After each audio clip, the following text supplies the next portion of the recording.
Ok. Los ponentes, por favor, me confirman si están por ahí para hacerles co-host. Pueden levantar la manito. Hola, hola. ¿Qué tal? ¿Qué tal? Ok, y les pediría que enciendan sus cámaras también a los ponentes y a, por supuesto, quienes deseen acompañarnos.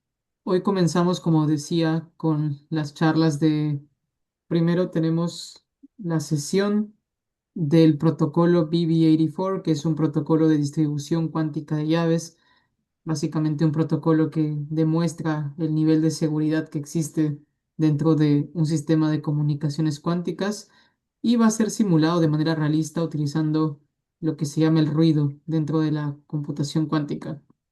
Este proyecto ha sido asesorado por Ben Kuchma, estudiante de física de MIT, y fuimos juntos a una universidad, a las universidades, estuvimos muy cerca cuando estábamos en el pregrado, nunca nos conocimos, curiosa anécdota, recién ahora que estamos lejos es cuando nos hemos juntado para trabajar. Y bueno, Marcelo Laurel es el mentor del otro proyecto, que consiste en la computación cuántica basada en los átomos neutros. Este sistema exhibe lo que se llaman las oscilaciones de Rabi, que es en lo que se van a centrar las otras dos charlas que van a estar manejadas por Harold Álvarez y Rosario Morales. Marcelo es estudiante de computación cuántica con átomos neutros en el laboratorio del profesor Buletic, una de las figuras de esta tecnología en Estados Unidos. Es uno de los pioneros que data desde el 2004. Entonces son dos charlas muy potentes, los animo a estar atentos. Van a haber mucha relación entre física y teoría de la información hoy. Lo importante y el mensaje que quisiera que todos se lleven a casa es la relación de cómo con sistemas físicos podemos encodificar, decodificar, transmitir información, en este caso cuántica. Sin más preámbulo, doy paso a los ponentes para que comiencen su presentación. Me van a permitir un segundo habilitarles el compartido de pantalla. Y listo. Deciré, Sebastián, el público es todo suyo. Por favor, preséntense y pueden comenzar su charla. Buenas tardes, chicos. Mi nombre es Desiree Montenegro. Soy estudiante de Ciencias de la Computación en University of Chicago. Eh, bueno, en esta ocasión estamos súper emocionados de poder compartirles un poco más acerca de esta simulación estocástica que hemos hecho. Así que, Sebas, si gustas presentarte también. Sí, claro. Bueno, mi nombre es Sebastián Villanueva. Yo también soy estudiante de Computer Science en UTEC. Y bueno, feliz de poder darles la charla. Bueno, empezando un poco en más o menos en qué se basa toda esta investigación para darles un punto de vista a todos ustedes que nos están escuchando. La pregunta que nos gustaría empezar es, ¿puede exactamente existir una manera segura de comunicar información? O sea, una forma completamente segura. Bueno, la pregunta puede sonar un poco antigua, ya que existen sistemas de criptografía clásicos, RSA, Diffie-Hellman y muchos más, pero su complejidad computacional se basa en ciertos problemas matemáticos, como actualmente la factorización de enteros en primos o el logaritmo discreto. Pero con la existencia de los algoritmos cuánticos, como el de Shor, eso ya compromete ir un poco más hacia la cuántica. Si nos enfocamos a responder esta pregunta desde un punto de vista cuántico, podemos ver que este tipo de preguntas ya no son tan anticuadas, sino que se les puede dar un nuevo enfoque. La criptografía cuántica ofrece la seguridad de information theory, o sea, su robustez no solamente depende de la capacidad y del cómputo, sino también del postulado que da la mecánica cuántica y en muchos teoremas que vamos a hablar ahora mismo. Entonces, como les había comentado, este sí puede sonar un poco anticuado, entonces, ¿cómo lo llevamos a la realidad? ¿Qué alternativa existe? Y a eso se le llama el QKD Protocol o el Quantum Key Distribution. Todo esto se remonta a, bueno, a dos científicos que recientemente ganaron el premio Turing, Bennett, ahí están sus nombres, y los pueden ver, Charles Bennett y Gilles Brassard en 1984, así que de ahí viene el nombre, BB84. Este, más que todo, cómo funciona Quantum Key Distribution es que existen, como siempre, un emisor y un receptor. El emisor, ay, un momento, estoy echando doble. Ok, el emisor vamos a llamarle de nombre Bob Alice y el receptor vamos a llamarle Bob, ¿ok? Y Alice y Bob tienen una relación de poder enviar mensajes mediante un canal. No transmiten el mensaje cifrado a través del canal cuántico, sino que únicamente una clave secreta compartida, codificada en estados cuánticos de fotones individuales. Pero ahorita vamos a ir un poco más a eso. Básicamente, sus tres propiedades cuánticas claves son, o sea, que primero usa el principio de superposición cuántica para poder codificar bits en dos bases de medición mutuamente no conmutantes. Segundo, el postulado de medición implica que cualquier observación va a perturbar, o sea, que va a cambiar y va a hacer que este bit, es qubit, colapse y tome un punto A o B, 0 o 1. Y tercero es que como consecuencia directa esto se puede detectar y termina en una tasa de error. Cabe destacar antes de pasar a explicar cómo funciona el BB84 Protocol que no es un protocolo de cifrado, es un protocolo de distribución de claves. Esa es la diferencia de cómo vamos a abordar todo este tema. Así que, antes de explicar cómo funciona, hay que ir un poquito, porque es necesario, a la matemática y al formalismo matemático que existe detrás del BB84, ¿no?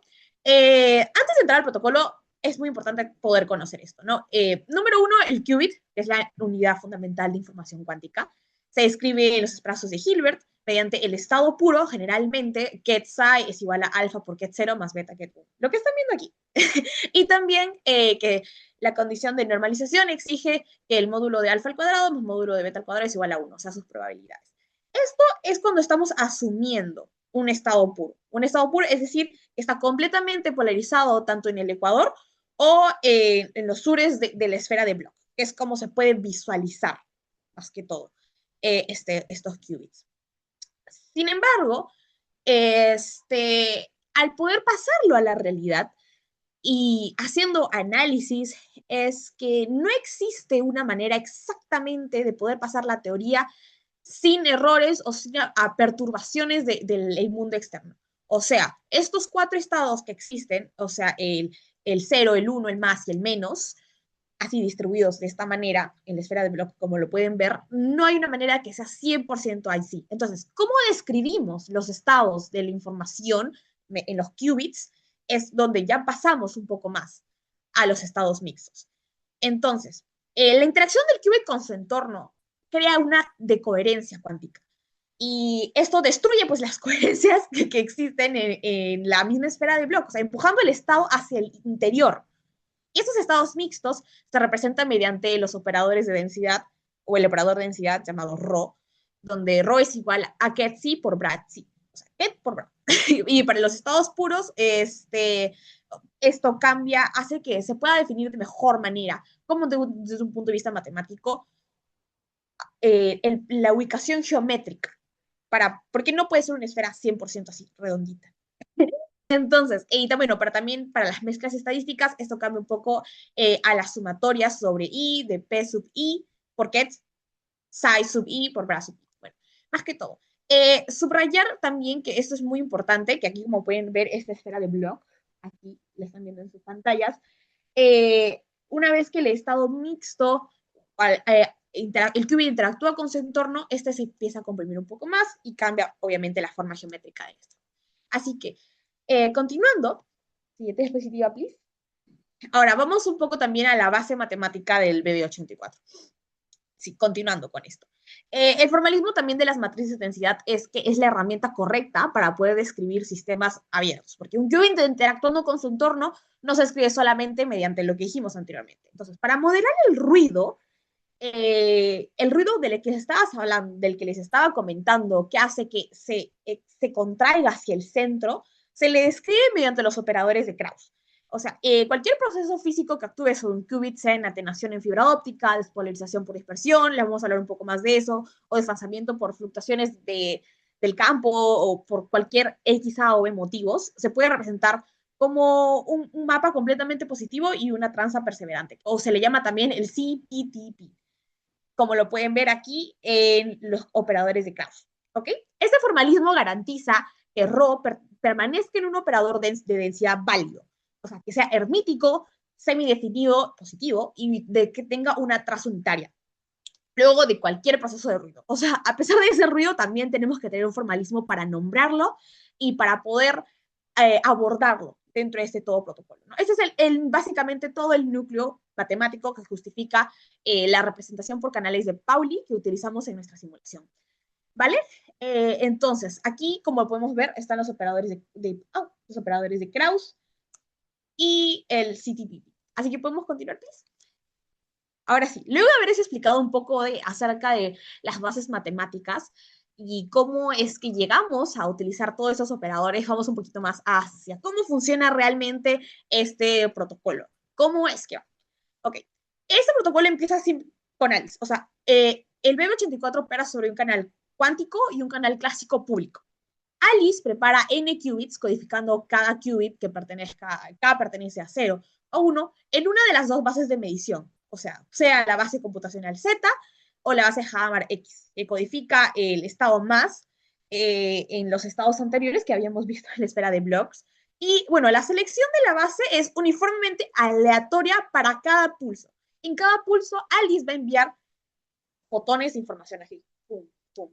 Entonces, el qubit preparado atraviesa el canal óptico, donde sufre una atenuación por la ley de Beer-Lambert y también por el ruido de despolarización, dependientemente de la distancia. También hay un punto importante que vamos a abarcar un poco más a eso. Entonces, Bob recibe el fotón, o no lo recibe si fue atenuado, y lo mide en una base, ya sea Z o X, elegida aleatoriamente. Luego, una vez que Bob lo mide, llegamos a la fase de sifting. Alice y Bob van a revelar públicamente sus claves, sus bases, como dijimos, en un canal clásico público, como si estuvieran en una llamada. Revelan sus bases, no sus bits. Importante recalcar eso. Y retienen únicamente las bases en las cuales son iguales. O sea, si Alice en una tuvo una base Z y Bob lo midió en la misma base, se conserva esa medición. Si no, se descarta. Entonces, estadísticamente se conserva aproximadamente el 50% de los pulsos transmitidos exitosamente, así constituyendo la sifted key. Y finalmente, una vez que ya han medido todos esos, se estimula el Quantum Bit Error Rate, el QBER, sobre una muestra, o sea, de toda la clave. Justo en la siguiente diapositiva le vamos a explicar un poco más de cómo funciona el QBER y cómo es que este va variando, ¿no? Si el QBER pasa, importante mencionar, que si el QBER pasa el 11%, el umbral de Short Press Skill proceden a completamente destilar toda esta clave de seguridad porque ha sido que el protocolo ha fallado. Es decir, la clave no es segura y se puede saber mediante esta fórmula que se menciona aquí abajo, justamente el Secure Quantum Rate, donde recalcar que el H-bin es la entropía binaria de Shannon, ¿no? Pero eso es muy importante. Entonces, les estaba explicando. Si el QBER es como Alice y Bob se dan cuenta de cuál es su tasa de error, y si estamos hablando de un entorno 100% donde solamente aplica sonido, donde solamente se envía información de manera constante, entonces, ¿cómo podría subir el error? Ahí es donde vamos exactamente. Siguiente diapositiva, por favor. Entonces, aquí entramos un poco más acerca de los modelos de ruido físico. Porque existen, o sea, 3 canales de ruido físicamente relevantes en una implementación real de BB84 sobre fibra óptica. El primero es el canal de fase, el canal de phase flip o dephasing, que aplica el operador de Pauli-Z con probabilidad P, introduciendo un flip de base, o sea, un cambio de base en la superposición del qubit. O sea, su impacto sobre el qubit es la probabilidad entre 2 cuando se mide en la base X. El segundo es el canal de polarizante. Es el más general de los 3. Se le puede decir que incluso el más democrático, ya que aplica a cada operador de Pauli, el X, Y o Z, con probabilidad de P tercios en cada uno, o sea, simulando una pérdida total de coherencia. Y aquí induce un qubit de aproximadamente 2P entre 3. Y el tercero es el canal del bitflip, donde aplica X con probabilidad T, invirtiendo el estado computacional. Aquí lo cambia la base. Y aquí el qubit induce un error de P entre 2 cuando se mide en base Z. Y cada uno de estos canales es un CTTP, los que les explicaba hace un momento, un map bien definido. Y todos ellos se manifiestan geométricamente como contracciones en la esfera de Bloch. Como les decía, entre más error se aplique, más se va así, haciendo más, ubicándose hacia el centro de la esfera de Bloch, siendo el punto medio de la esfera el estado mixto puro. O sea, una contradicción, pero es el punto máximo del estado mixto. Entonces, Todo esto también se explica con los operadores que les había mencionado anteriormente. Y bueno, recordarles también que esas despolarizaciones afectan, sí, en el Qber, pero también hay un elemento más que tenemos que explicar para entender cómo es que este Qber aumenta. Siguiente, por favor. Y aquí es donde entra la pregunta de qué sucede si es que alguien más escucha. Aquí es donde entra el modelo de if. Como pueden ver en la imagen, lo que es un poco graciosa, creo que la escogí porque exactamente puede explicar de cómo funciona este protocolo y quién es if. Hay que pensar en if como una especie de espía, ¿ok?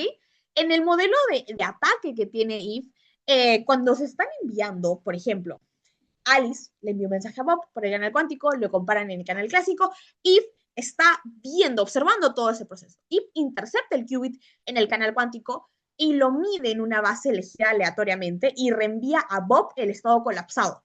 O sea, Alice envía Z, llega a Eve y lo mide y de repente lo mide en otra base en X aplicando todos esos errores y llega Bob. Y una vez que llega Bob va a encontrar que va a haber más error, porque cuando hacen la comparación, si pasamos a la siguiente diapositiva, cuando hacen la comparación van a ver que van a haber más bases de las que deberían erróneas.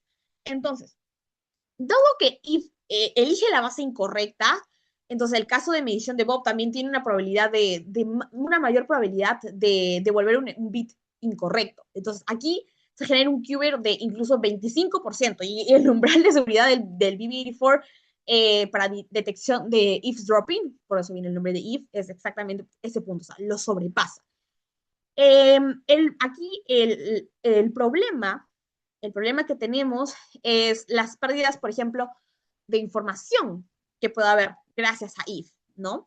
Entonces, si el Qber sigue avanzando, este proceso, como mencionamos anteriormente, va a ser completamente desechado. Se estima más o menos mediante, aquí está la fórmula del Qber, lo pueden ver, la cantidad de bits que han comparado en la fase del sifting, por eso sifted bits, y el número de errores que han tenido. Entonces, es claro que cuando hagan la comparación entre ambas bases, en cuántas bases han coincidido y en cuántas bases no lo han hecho, se va a dar cuenta de la presencia de un espía, es decir, de un if que está colapsando los estados antes de que llegue a Bob. Y entonces, de esta manera, vemos cómo el Qber puede ir avanzando, cómo puede incrementar, no solamente por el ruido, sino también por la presencia de espías, que en este caso sería como if. Entonces, aquí tenemos también un problema más. Siguiente, por favor.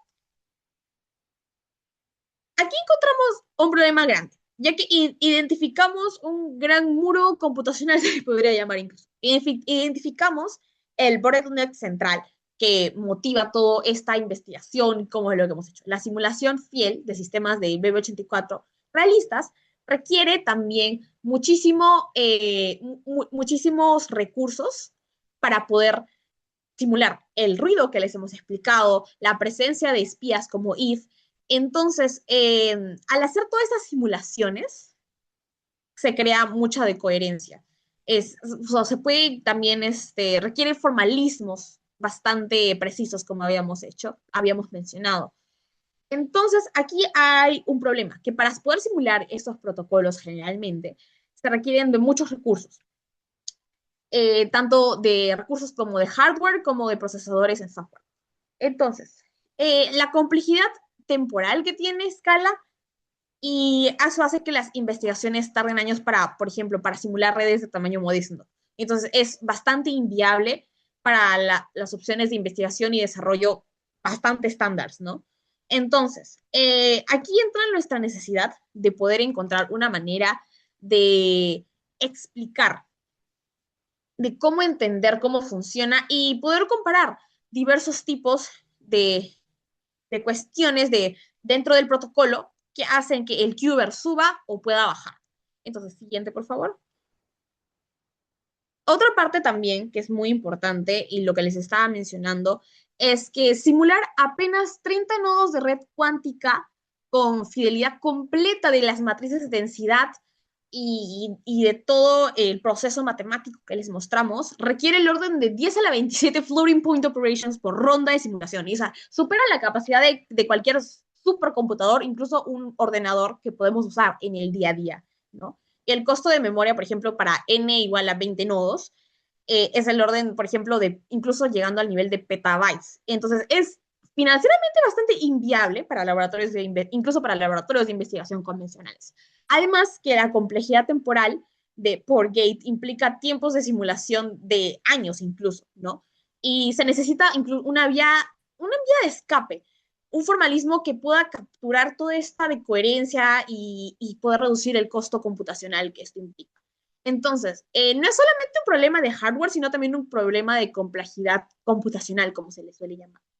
Entonces, aquí llegamos al core question y donde ya vamos a empezar a aplicar todo lo de estas simulaciones estocásticas. Y la pregunta real es, ¿cómo podemos simular y mitigar el ruido físico real en el protocolo BB84, manteniendo tanto la fidelidad física de la cuantitativa, pero reduciendo el coste computacional a todo lo que habíamos mencionado? Entonces, esta pregunta tiene dos dimensiones. La dimensión de la simulación, de poder encontrar una representación eficiente, y la dimensión de la mitigación, desarrollar e implementar técnicas activas del control para poder suprimir los mecanismos de decoherencia que hemos identificado. Así que este punto es clave para la transición y cuando ya vamos a realizar una simulación realista del QQD. Y para eso le doy pase a Sebas. Gracias, gracias. Bueno, para explicar esto, primero tenemos que pues modelar estos escenarios de la vida real y el ruido que los afecta, ¿no? Entonces simulamos este protocolo con ruido físico realista y demostramos que aplicar algunas mitigaciones como el dynamical decoupling pueden llegar a mejorar o bueno, mitigar el ruido en un 83% a 50 kilómetros de fibra óptica. Entonces, primero hay que entender cómo es que parten los fotones. Es un láser atenuado que también se conoce como weak coherent states, el cual sigue una distribución de Poisson, siendo el pico probabilístico de, digamos, 100 fotones, 90,5 son vacuum pulses, es decir, no contienen ningún fotón de el 9% contiene un fotón y apenas el 0,45%, que es un caso típico, presenta, o bueno, genera mayor o igual a dos fotones, ¿no? Entonces, ¿por qué se hace esto? Porque el peor escenario de todos es en el cual de un solo pulso salen más de dos fotones, porque digamos que eso da paso a un nuevo riesgo que es el rol de if aquí, ¿no? En este caso, el photon number splitting. Básicamente, if podría aprovechar esto para agarrar una copia del fotón que son idénticos al salir del láser atenuado y se quedaría con uno hasta esperar que Alice comunique a Bob al final del protocolo las bases y bueno, mediría en la misma base y tendría la misma información de Bob en ese mismo fotón. Entonces, claro, es importante esta parte, es el inicio de todo el protocolo aquí. Entonces, en nuestra simulación modelamos 100.000 pulsos láser por cada escenario individual y de esos 100.000, aproximadamente 9.000 son fotones individuales, que son pues los que realmente pueden transportar la clave secreta a Bob de forma segura. Todo esto siguiendo la distribución de Poisson que les mostré anteriormente. Unos 450 pulsos generarían más de dos fotones, es decir, pulsos multifotón, que es lo que deja vulnerable el protocolo al ataque PNS. Y el resto serían 90.000 que son pulsos vacíos, ¿no? No tienen ningún tipo de información. Entonces es importante también mencionar el método Decoy States, que es un método que hace, bueno, en español, señuelos, lo que se hace básicamente es cambiar esta distribución que tenemos acá, haciéndolo variable para que if no pueda, digamos, predecir en qué momento es que salen dos fotones, ¿no? Y bueno, yendo más hacia la fibra óptica, tenemos el depolarization noise, que es lo que Desiree mencionó anteriormente. En la fibra óptica se introducen dos probabilidades y es la probabilidad primero de que el fotón sobreviva, que es dictada por el Beer-Lamber's Law, que es bueno, la probabilidad de que el fotón sobreviva durante todo el trayecto. Tenemos aquí en la ecuación pues la parte exponencial donde que modela básicamente la probabilidad de que el fotón llegue al detector de Bob y la probabilidad de que el detector de Bob detecte el fotón. En nuestra simulación usamos un 85% de probabilidad de que el detector de Bob pueda detectar el fotón, ya que en la vida real podrían ocurrir casos en los que hay ruido térmico o fallas originales del hardware que podrían suceder perfectamente, ¿no? Entonces, claro, intuitivamente a mayor distancia el fotón tiene menos probabilidad de sobrevivir por mismas propiedades del fotón. También tenemos el ruido, el fiber depolarization, que, bueno, está básicamente mencionando lo que dijo ese anteriormente, aplica las tres compuertas uniformemente, afectando pues, por todas las bases al fotón, ¿no?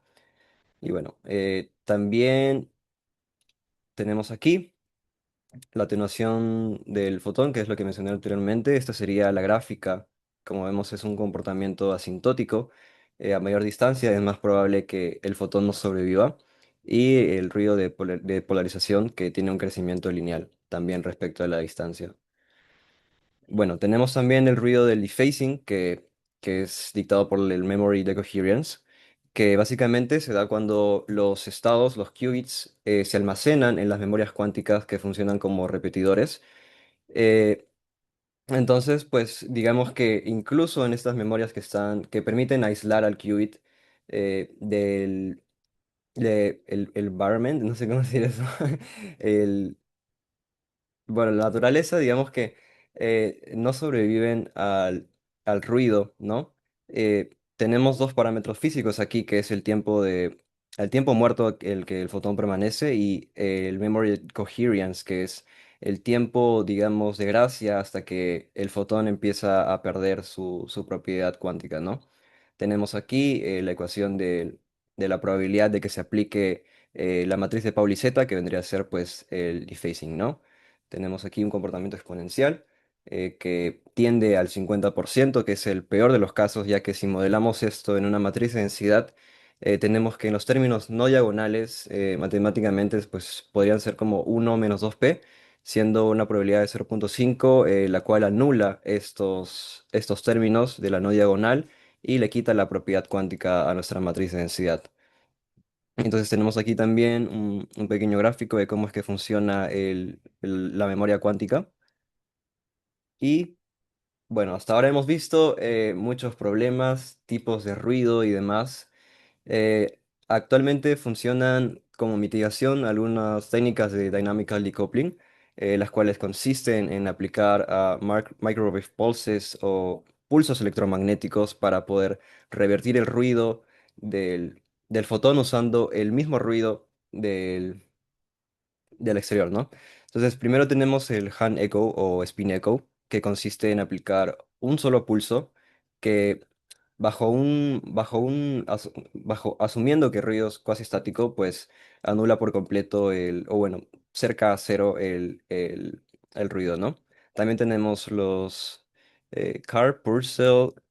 No recuerdo el nombre, es un poco largo, pero el CPMG en pulses, que consiste pues en aplicar n pulsos a las secuencias, ¿no? Siendo que se anulan mutuamente en cada esto, ¿no?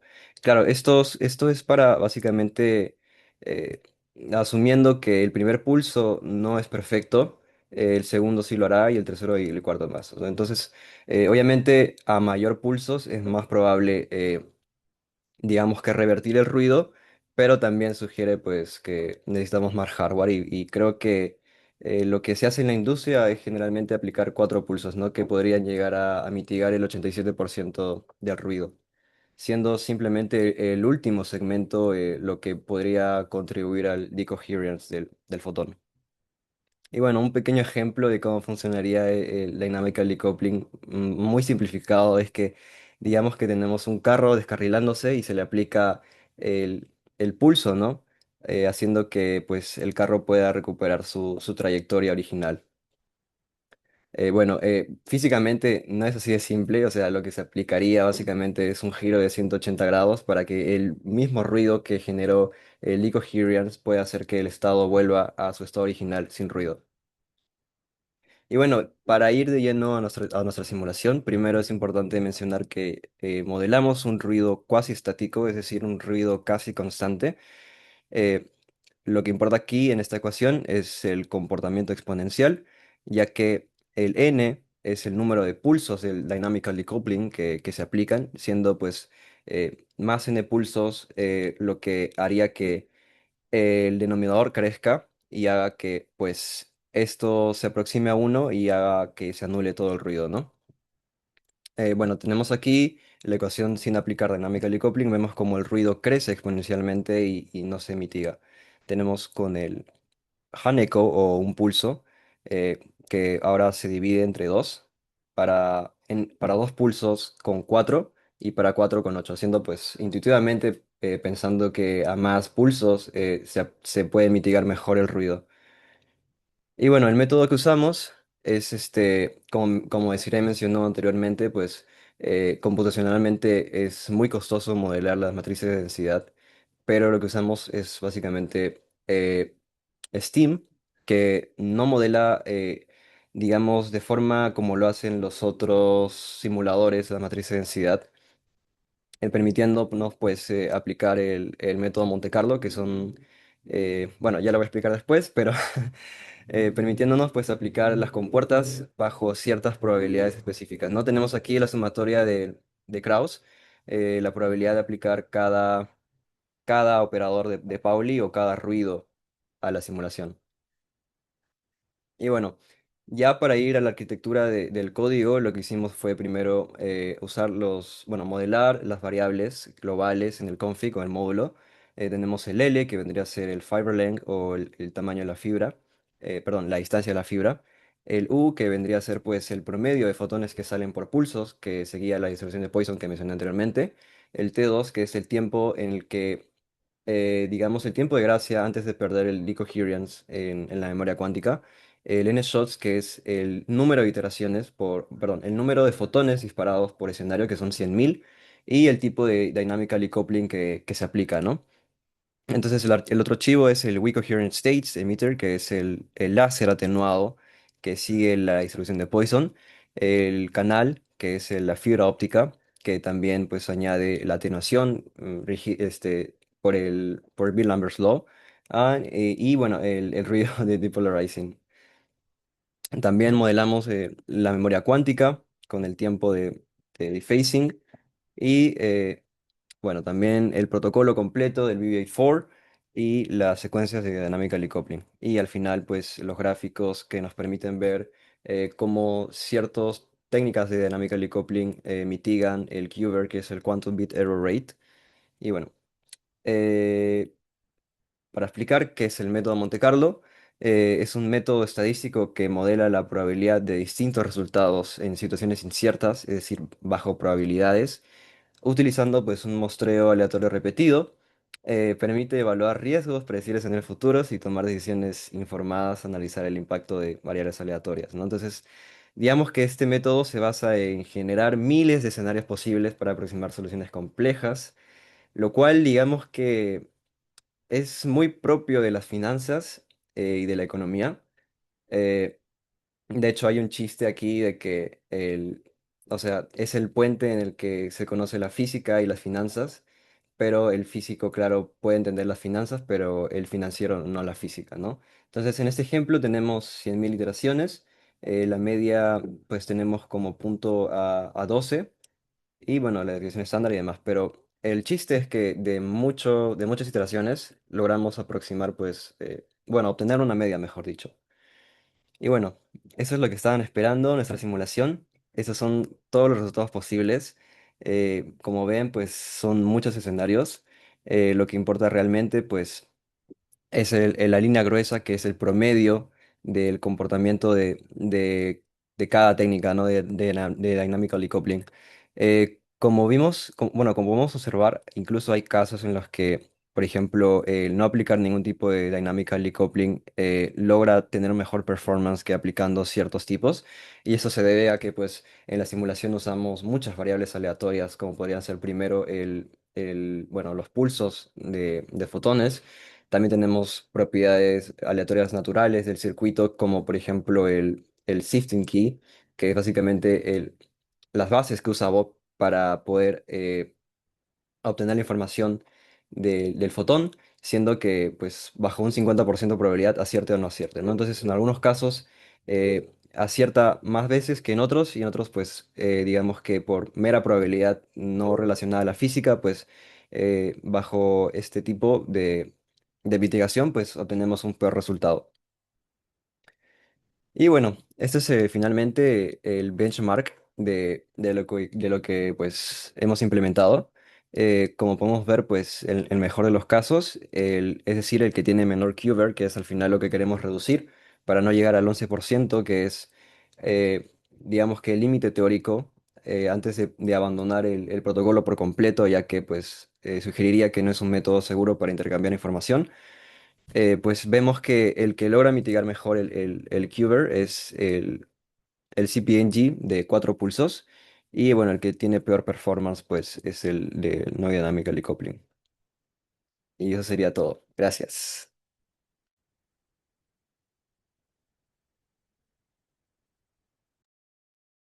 Gran presentación, chicos. Wow, me he quedado sorprendido. La cantidad de física, teoría de la información, que se ha convergido todo en esta charla es impresionante. De hecho, creo que tenemos aquí a Ben, al mentor. Ah, no sé si Ben va a querer hacer una pregunta, pero bueno, abrimos preguntas para el público en general. Una ronda de 10 minutos. Ok, ya veo preguntas aquí. Rafael Chamayo. Sí, sí, primero felicitar a Desiree y Sebastián, creo que era una charla asombrosa. Mi pregunta iba más dirigida que entiendo que mencionaron que estaba asumiendo un ruido cuasi estático y pues por lo que yo tengo entendido en la vida real el ruido puede ser más similar a un gaussiano o algo aleatorio, ¿no? O sea, es un ruido variable. Claro. Entonces, a pesar de esa limitación, ¿por qué se decidió continuar utilizando el modelamiento de un ruido cuasi estático? Bueno, principalmente porque nos permite que la simulación estocástica sea más eficiente para 100.000 escenarios, ya que pues para cada uno de los 100.000 pulsos tendrías que generar una fluctuación aleatoria del ruido diferente. Entonces pues esto requeriría una capacidad de cómputo enorme, ya que tendrías que pues simular los 100.000 shots con una integración temporal detallada, eh, teniendo que también implementar todas las variables que mencioné anteriormente, como el basis shifting, la misma propiedad de la distribución de Poisson. Y bueno, digamos que añadiría, en general, a grandes rasgos, es porque añade mucho costo computacional.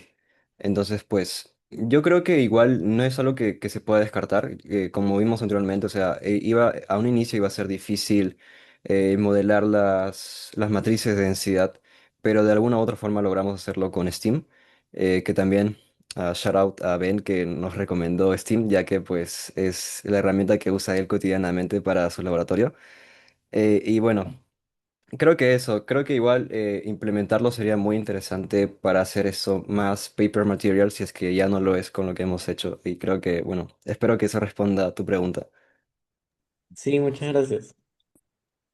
Bien, antes de pasar a las siguientes preguntas, yo solo quería asegurarme que el público aprecie la cantidad de, déjeme pausar esto, la cantidad de conocimiento que hay detrás de esta charla, porque obviamente nosotros estudiamos diferentes tópicos, ¿no? Yo asumo que una gran cantidad de personas aquí es muy probable que sean estudiantes o aspirantes a estudiantes de ciencias y quisiera hacer una pregunta para la audiencia. ¿Cuántos de ustedes son más fans de la teoría versus cuántos son de los experimentos? ¿Pueden alzar la mano los teóricos, los que han hecho investigación en teoría o los que prefieren la teoría sobre los experimentos?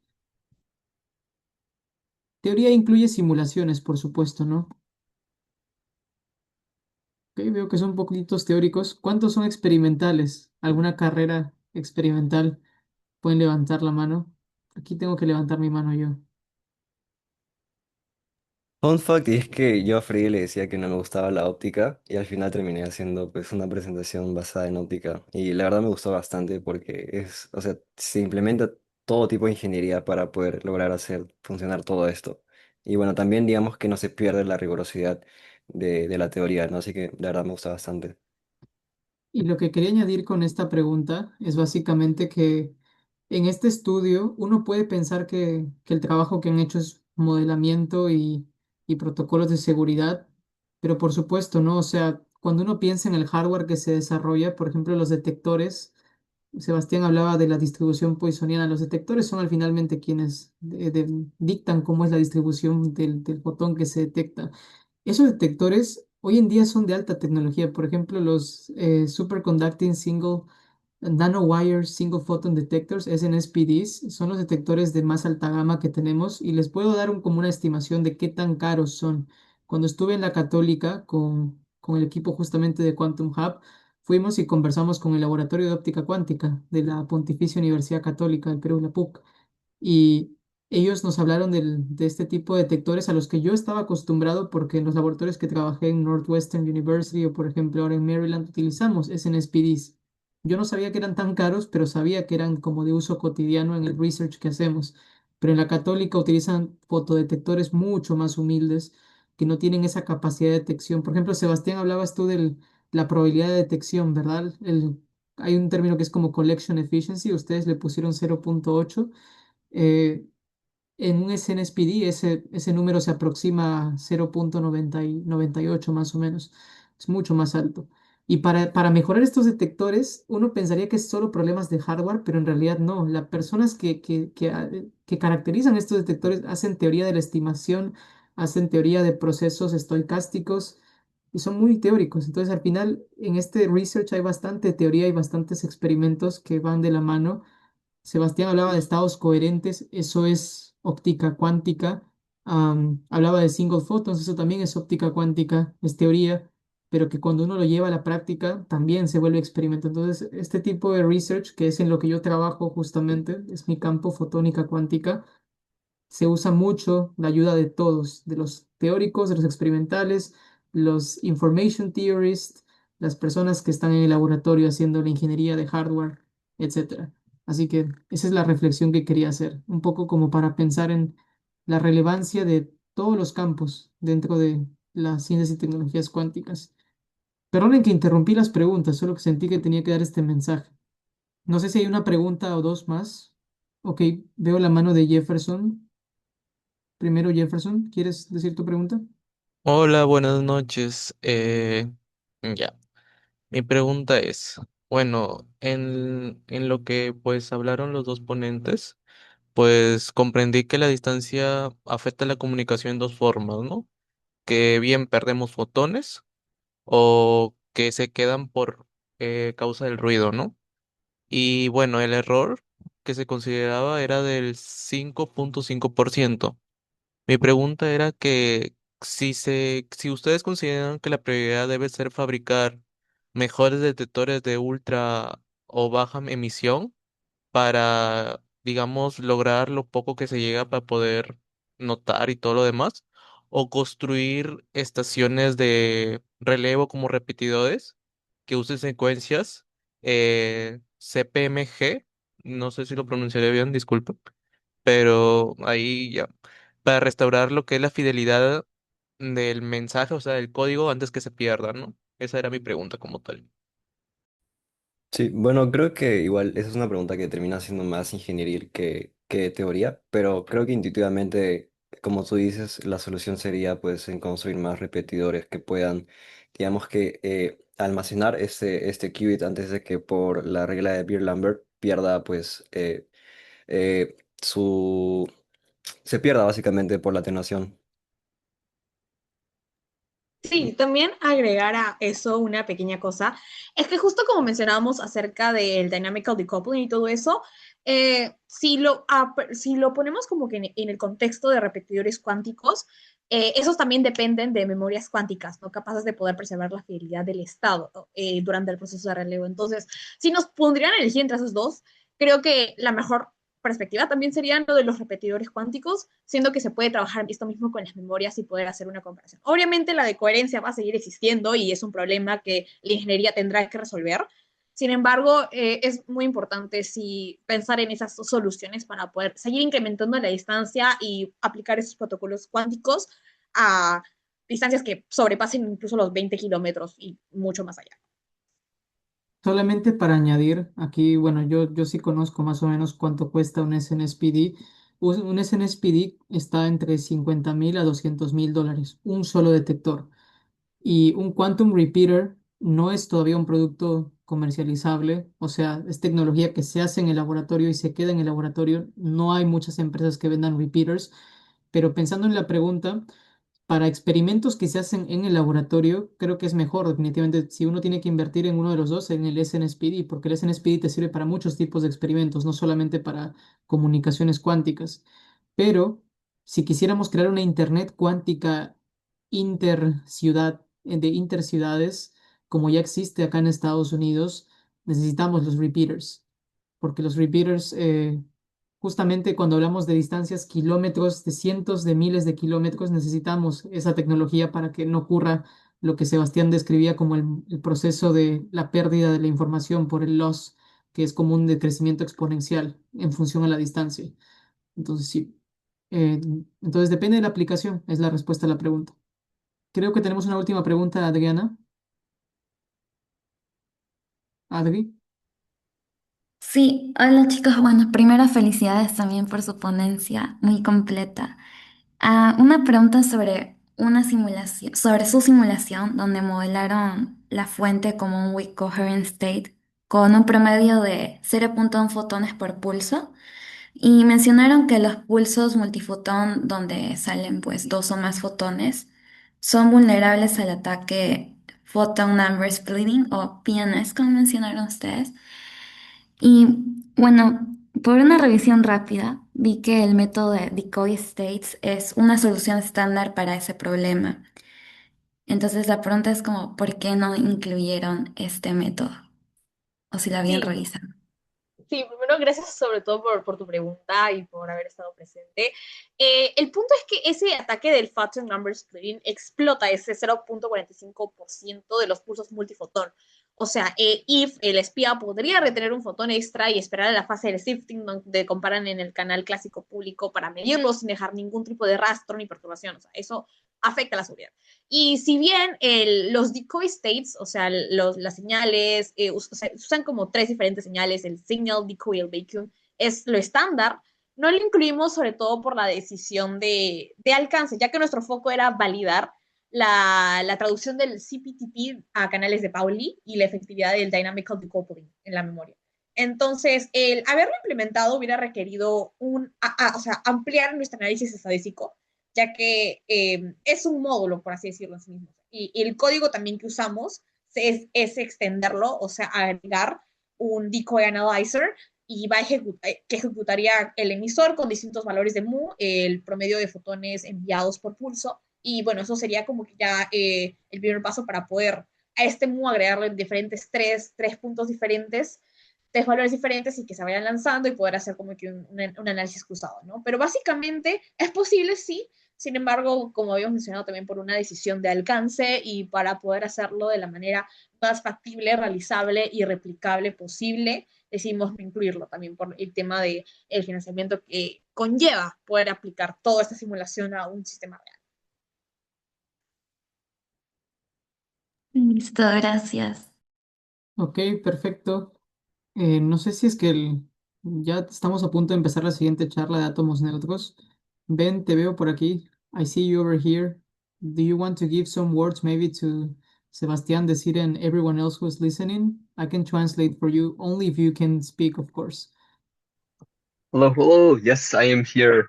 Um, I don't have I guess too many words, not too many Spanish words, unfortunately. But yeah, this is a very, very cool protocol. It's one of the first developed, and it still works. I mean, nobody has like really cracked it in like its idealized form, which is like really incredible. Um, And well, as we're approaching, well, I would say the kind of like quantum age, we're getting to the point where you really do need to be careful about this type of thing, where you need to be able to transmit signals that are safe to both like classical and quantum attacks. Um, uh, so who knows? Maybe in like 5 or 10 years, we'll be breaking like RSA 2048 or ECC, which is elliptic curve cryptography, like 256. So it's crazy how fast things are progressing. So knowing how these things work, and well, knowing how to implement them as well, their vulnerabilities, their strengths is all very good to know. I think Sebastian and Desiree did a amazing job of the project, and I am so proud of them and everything that they've accomplished. Thank you so much, Ben. Para Good luck traducir. translating all that to Spanish. Yes, I'll try my best. Lo que Ben nos trata de decir primero es que felicidades a Desiree, a Sebastián, y sobre el proyecto que han trabajado. Él empieza diciendo que este protocolo BB84 no ha sido hasta ahora roto por ningún tipo de ataque criptográfico, es decir, es un protocolo de momento imbatible y que él espera que en los próximos 5 años quizás podamos encontrar protocolos que sean incluso mejores que este, seguros tanto frente a ataques clásicos como cuánticos. Por ataques me refiero a desciframiento de llaves y por supuesto que existan tecnologías que puedan mantener la seguridad frente a este tipo de cosas. Hoy en día, por ejemplo, existe la criptografía postcuántica que prueba que los sistemas criptográficos clásicos son seguros incluso frente a computadoras cuánticas, pero Ben nos dice que quizás en 5 años podemos ver un protocolo nuevo que rompa este BB84 y que quizás vamos a tener que volver a hacer más matemática y seguir empujando más ciencia que pueda frenar posibles ataques futuros. Entonces, sí, gracias, Ben. Thank you so much, Ben, for your words. Thank you, thank you. Okay, gracias. So we will now move on to the next. Oh, sorry, inglés, español, señores, español. Vamos a movernos a la siguiente charla. Tenemos a Rosario y Harold Álvarez que van a hablarnos de computación cuántica con átomos neutros.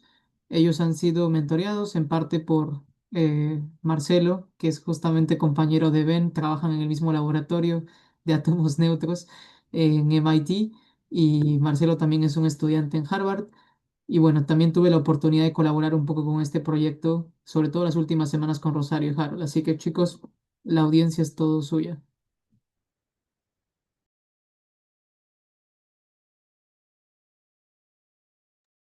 Rosario, me parece que tú, a ver, ¿puedes compartir pantalla completa? Quizás se resuelve el problema ahí, porque lo veo, no está como full screen. Sí, me parecía, a ver, ahora todavía no, ahora sí. Está cargando, a ver, dame un segundito. Mm, Déjalo cargar nada más. sí, es que me dice que está pausado. Ah, no. Ah,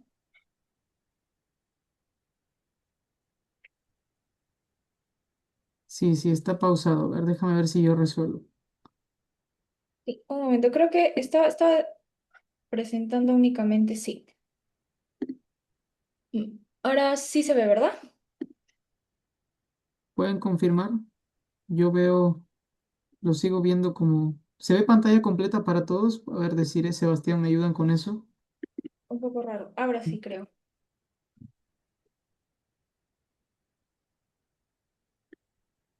No, bueno, Ahora sí. suficiente, creo, ¿no? Ya. Sí, adelante. Ok. Buenas noches con todos. El día de hoy vamos a hablar de cómo podemos controlar qubits utilizando luz, específicamente en sistemas de átomos neutros. Presentado por mi persona y Harold Artes, con la mentoría de Marcelo Laurel y Freddy Herrera. En la actualidad se habla mucho sobre computadoras de átomos neutros, entonces una pregunta muy válida que nos podemos hacer es ¿cómo podemos computar utilizando átomos? Entonces, el primer objetivo de esta presentación es entender cómo un átomo neutro puede almacenar información, cómo puede tratarse como un qubit.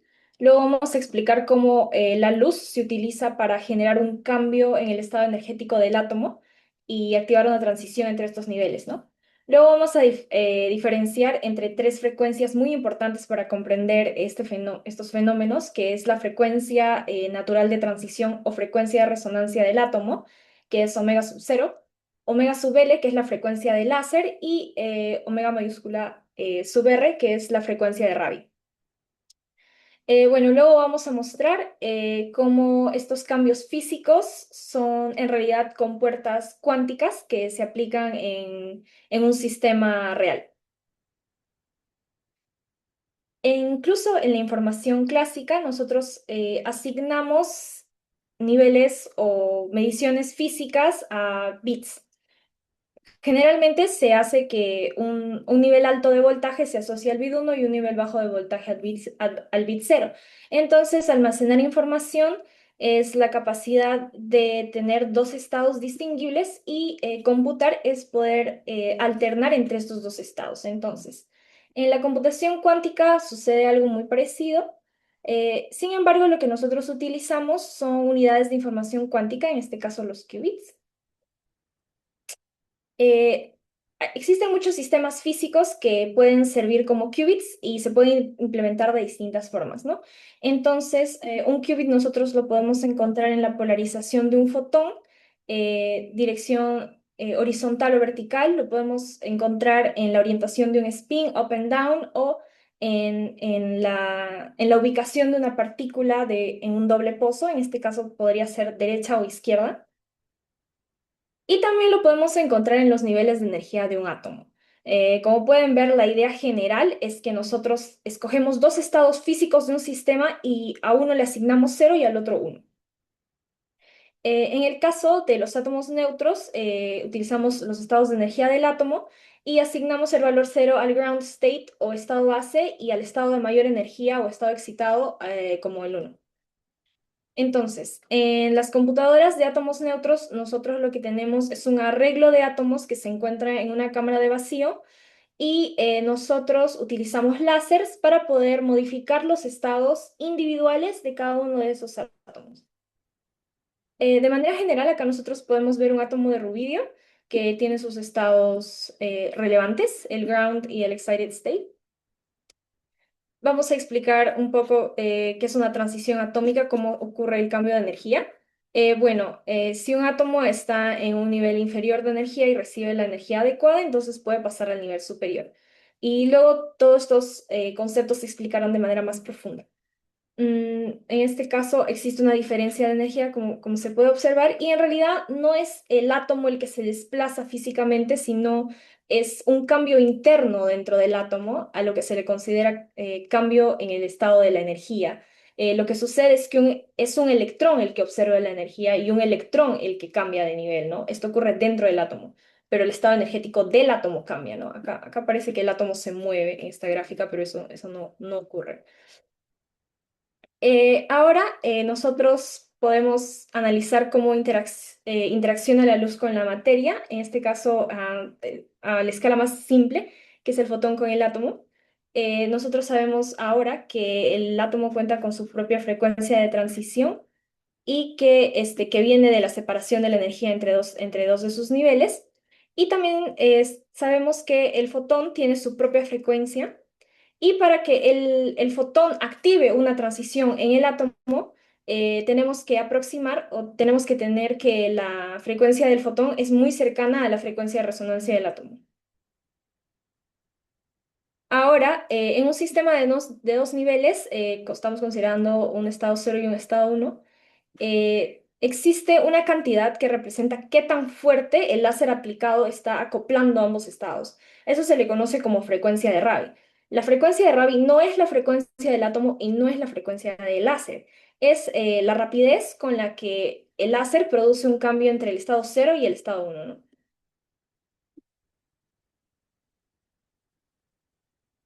Ahora, para poder aplicar una compuerta cuántica, para poder controlar el cambio de estado en el qubit, no únicamente hace falta la frecuencia del láser, porque lo que hace la frecuencia del láser, si es que está cerca de la frecuencia de resonancia del átomo, es activar la transición.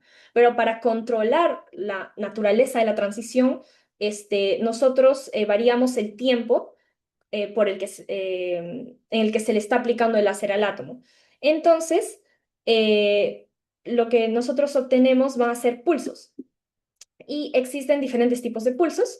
En este caso, el pulso pi medios lo que hace es introducir una superposición al estado. Si estaba en estado 0, el estado final va a ser la suma del ket 0 más la suma del ket 1 sobre raíz de 2, que es que hay influencia de ambos estados, tanto del estado 1 como del estado 0, y que en un caso ideal habría un 50% de probabilidad de medir al átomo en estos dos estados, ¿no? Y estos tiene el mismo efecto, es la traducción física de lo que es una compuerta de Hadamard de manera computacional, ¿no? Y bueno, básicamente eso es lo que es un pulso, ¿no? Nos permite, es una rotación entre dos niveles, puede ser entre el estado 0 al estado 1, o incluso nos puede llevar a estados de energía mucho más altos. Por ejemplo, como podría ser el estado de Rydberg, ¿no? Tenemos otro tipo de pulso, que es el pulso pi, que actúa como una compuerta X, no sé si la han visto antes, y nos lleva del estado inicial 0 al estado inicial 1. Aquí tenemos una vista general de lo de lo que ya he explicado hasta ahora. Lo que nosotros hacemos es aplicar un pulso, un láser, sobre un arreglo de átomos, y esto lo que hace es que los átomos cambien de estado energético, y el pulso pi, por ejemplo, llevaría el estado 0 al estado 1, y el pulso pi medios introduciría una superposición. Entonces, el láser controla el estado cuántico del átomo, y el control es lo que nos permite implementar operaciones, ¿no? Ok, entonces ahora vamos a explicar con mayor profundidad las ideas físicas presentadas, y hacemos la distinción entre los tres tipos de frecuencias. Omega sub 0 describe al átomo, es la frecuencia de transición, omega sub L es la frecuencia de láser, y la tercera es la frecuencia de Rabi. No son lo mismo. Empezamos con la frecuencia del átomo. Nosotros sabemos que el átomo tiene dos niveles de energía, uno es mayor que el otro, por lo que la diferencia entre las energías de ambos sería E sub 1 menos E sub 0, y la diferencia de la energía entre ambos niveles está asociada a una frecuencia.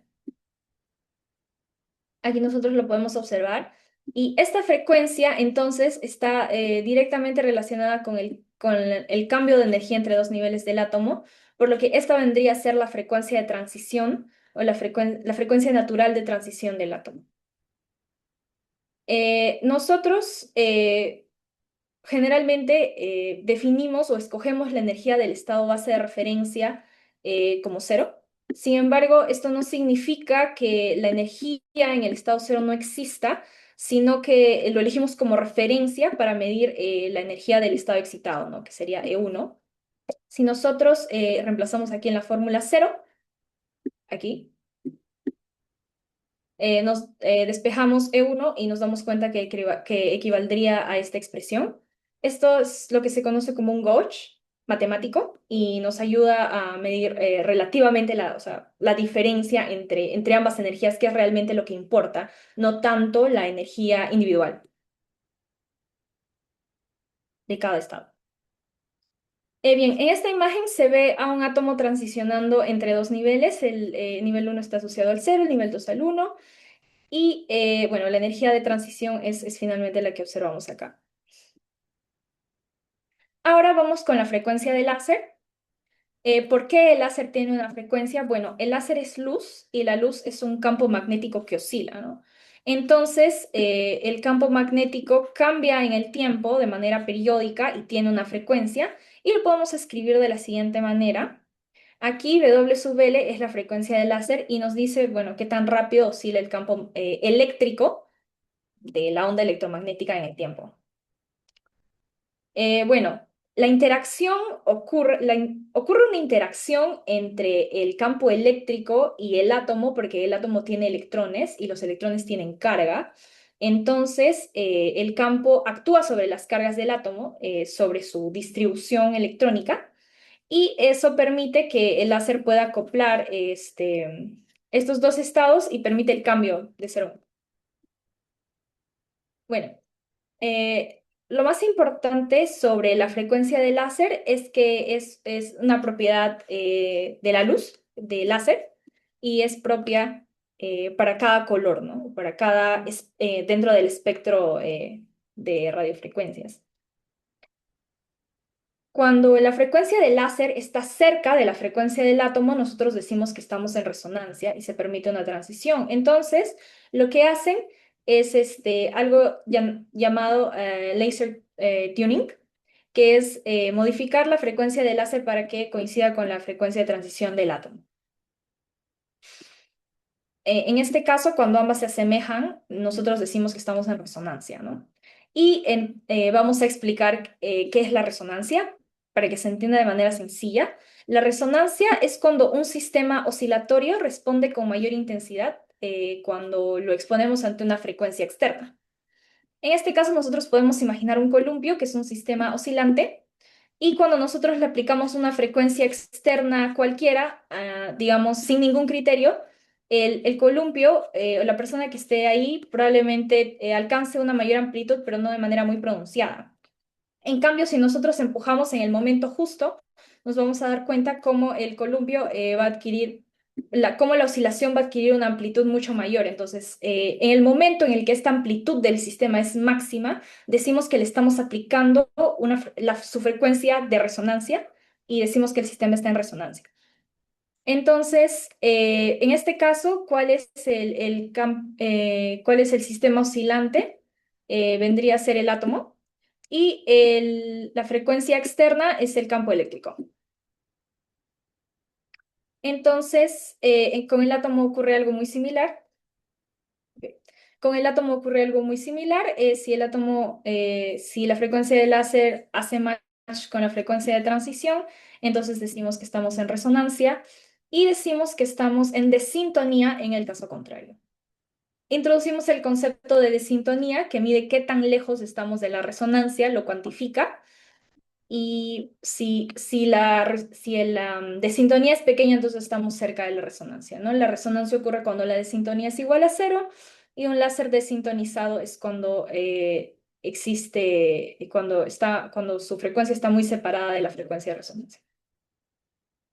Ahora vamos a explicar a mayor detalle qué son los pulsos, ya que no es suficiente con ajustar la frecuencia del láser, como dije antes, sino que también importa cuánto tiempo dejamos actuar el láser.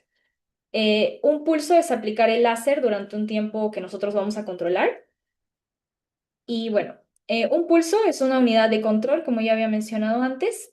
Podemos tener pulsos cuadrados, donde la intensidad se mantiene casi constante durante un cierto tiempo, o pulsos gaussianos, donde la intensidad sube y baja de manera suave.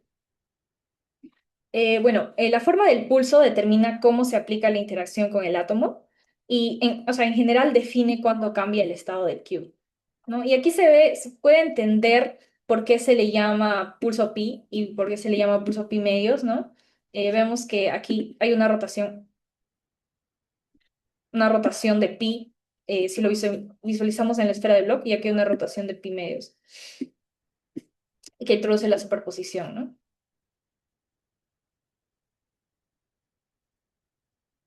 Siguiente.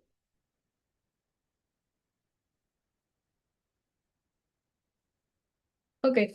Entonces, hasta ahora hemos hablado sobre estados cuánticos y sobre energías asociadas a estos estados, pero entonces creo que es un buen momento para preguntarnos qué es un estado cuántico.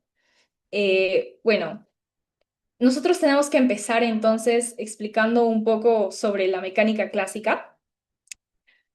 Algo que generalmente hacemos en mecánica clásica es determinar la función posición de una partícula, es decir, x de t. Aquí está. Que describe la posición de la partícula para cualquier momento dado. Para hallarla, nosotros podemos, por ejemplo, resolver la segunda ecuación de Newton y junto con una condición inicial, generalmente la partícula en tiempo cero, ¿no? Vamos a poder determinar una función para cualquier momento en el tiempo.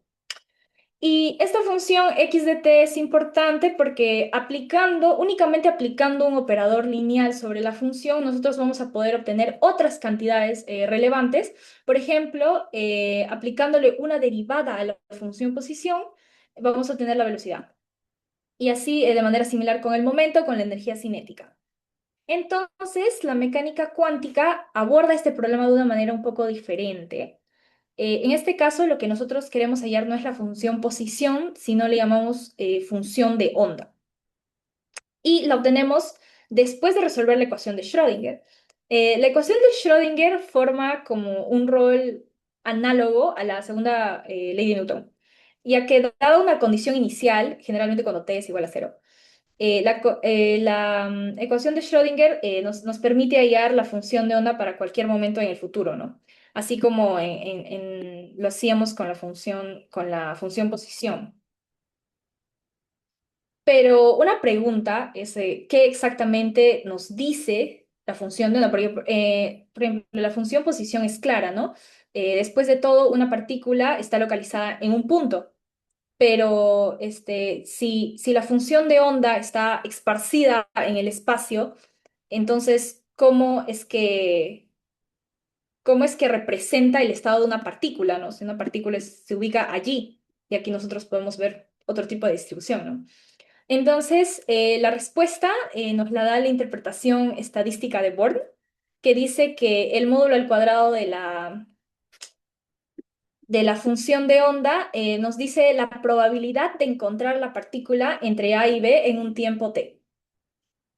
Por ejemplo, aquí en este gráfico, bueno, vale notar que la función de onda es compleja y que al obtener su módulo al cuadrado lo pasamos todo a los reales, entonces por eso es interpretable físicamente.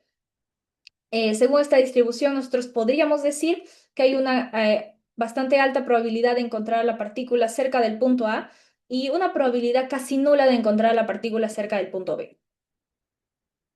Entonces, ahora, ¿cómo realmente obtenemos la función de onda de la ecuación de Schrödinger? Bueno, aplicamos el método de separación de variables y por definición de derivada parcial reemplazamos y obtenemos esta expresión, eh, bueno, dividiéndolo todo por phi times psi. Separamos básicamente un lado de la ecuación que es únicamente dependiente del tiempo y el otro lado que es únicamente dependiente de la posición.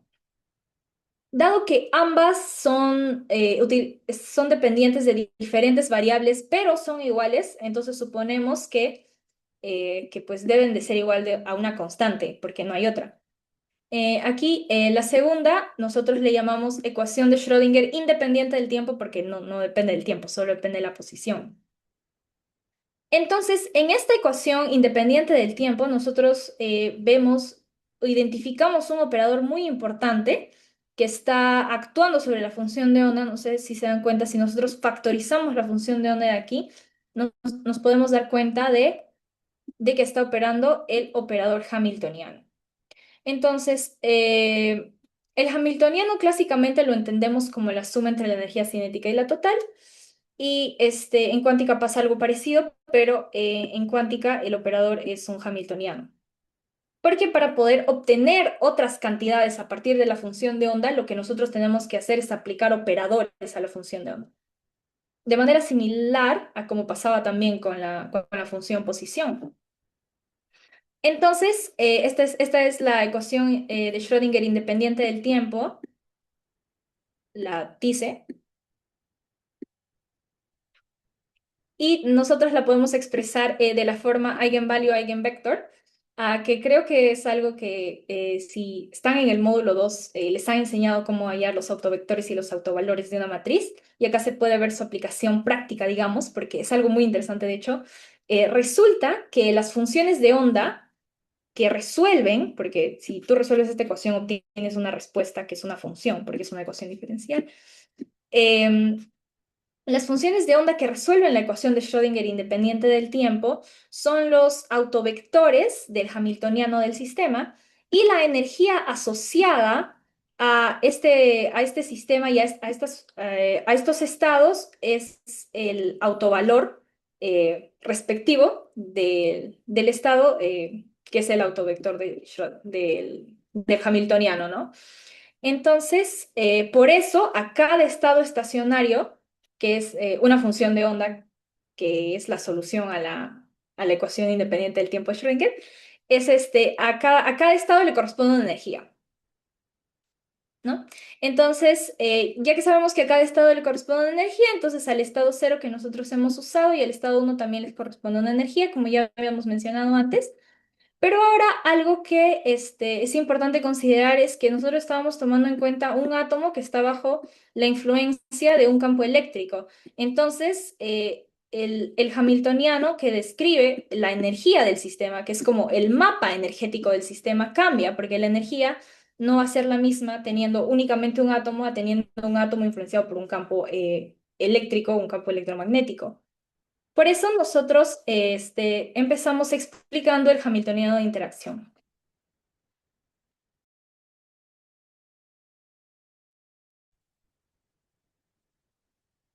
Ya, me parece voy a compartir pantalla para explicar el Hamiltoniano de interacción. Ok.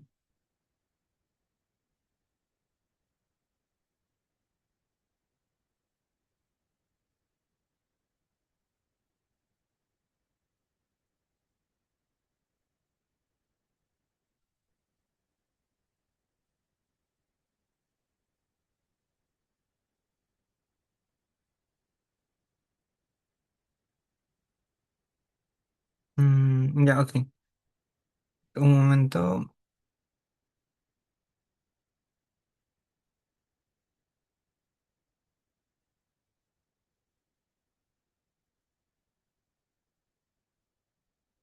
No sé si se puede notar toda la pantalla o solo una sección. ¿Me confirma, Freddy, por favor? Mm, Ese visto del público. Se ve toda la No, ventana. ¿cómo? La transmisión se ve toda la ventana. O sea, toda la ventana de Google. Sí.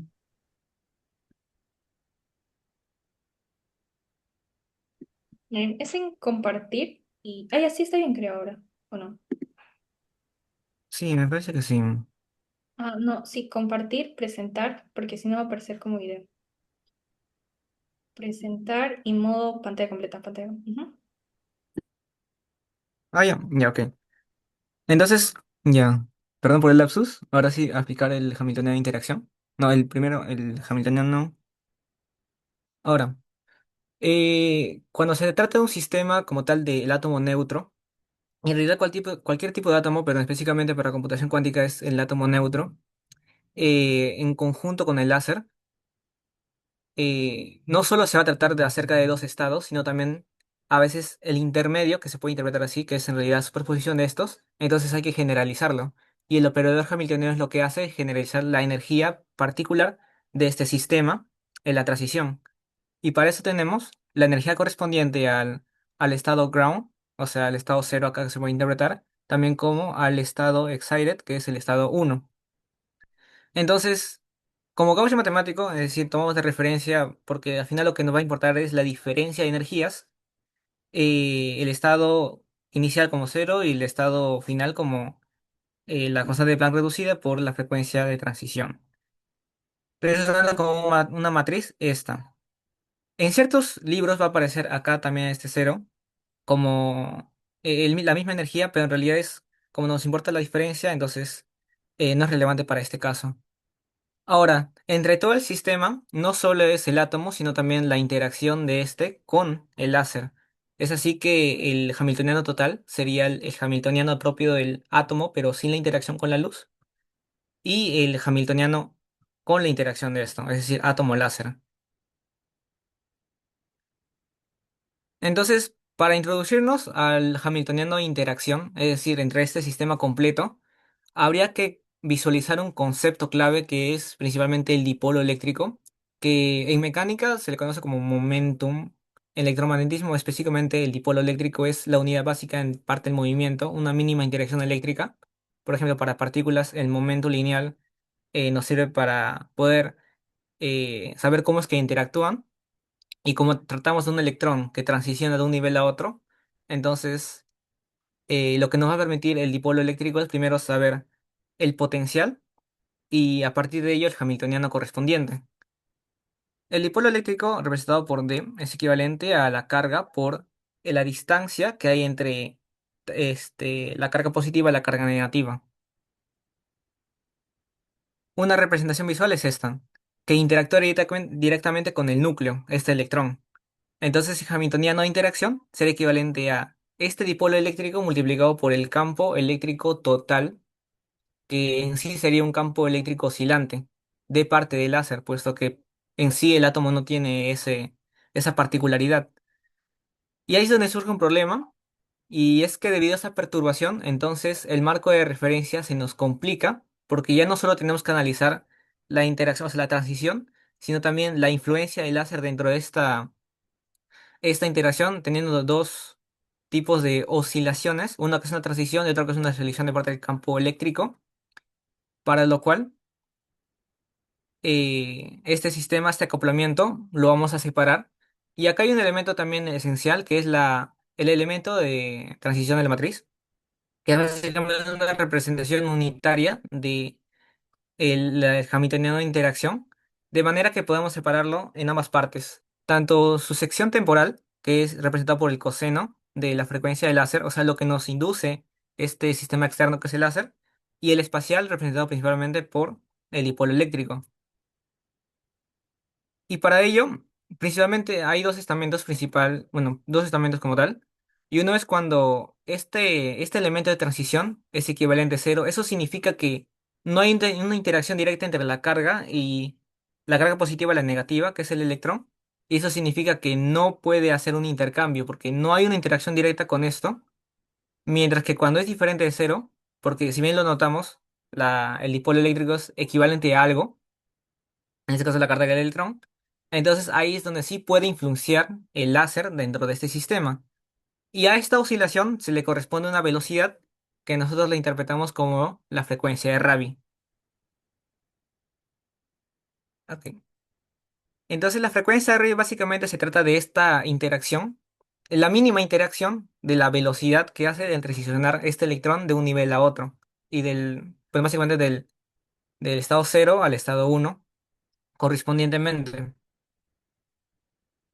Y también para lo mismo con el Hamiltoniano de interacción, para poder separar específicamente este elemento, que es el dipolo, utilizamos el momento dipolar de transición para poder, porque en sí hablamos de un sistema, entonces no es un solo electrón, entonces hay que individualizarlo, por lo que el resultante sería el dipolo eléctrico, pero no entre la carga positiva y la carga negativa, sino la carga positiva, negativa interactuando desde el nivel cero hasta el nivel uno.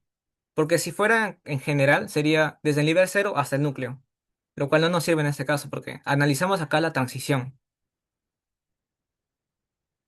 Y acá es donde sucede algo, y es que se permite la transición cuando existe este desfase. El láser, cuando induce el campo eléctrico, puede ocasionar dos cosas. Uno, que no se ve afectado por el átomo, que es en sí raro, porque no eso va a suceder, tiene electrones, entonces lo va a hacer. Y otro, cuando sí lo va a hacer. Y cuando sí lo va a hacer, lo que va a suceder es que la configuración electrónica, la nube electrónica en este caso, se va a desplazar. Y cuando se desplaza, es cuando el electrón va a seguir esta nube electrónica, lo que incide a la transición.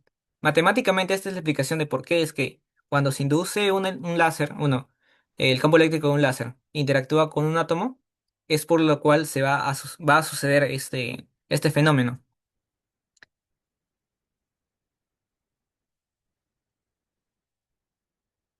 Ahora, este es un aspecto más matemático, pero la principal cuestión acá es poder eliminar o simplificar el término temporal, que básicamente es la oscilación. Entonces, tomamos el operador del momento dipolar eléctrico, como también el operador hamiltoniano de interacción, que son diferentes a los valores, porque el operador lo que hace es hacer un llamado a la función en particular que te dé ese valor en específico, tal como el hamiltoniano de la función de onda es equivalente a la energía. Ambos son mismas unidades, pero el propósito es uno matemático y otro físico. Entonces, lo que vamos a hacer acá es reducirlo matemáticamente. Y bueno, como principalmente ha sido mencionado, el Hamiltoniano de interacción va a ser correlacional a esta oscilación. Y acá es donde se aplica un elemento de cuestión, que es la transformación unitaria. Y siempre se va a ver cuando toquemos sistemas oscilantes, y ese sistema oscilante no es nuestro objetivo principal de estudio. En este caso hablo del sistema de láser, no de la transición entre los estados. Lo que hace esta transformación unitaria es cambiar el marco de referencia.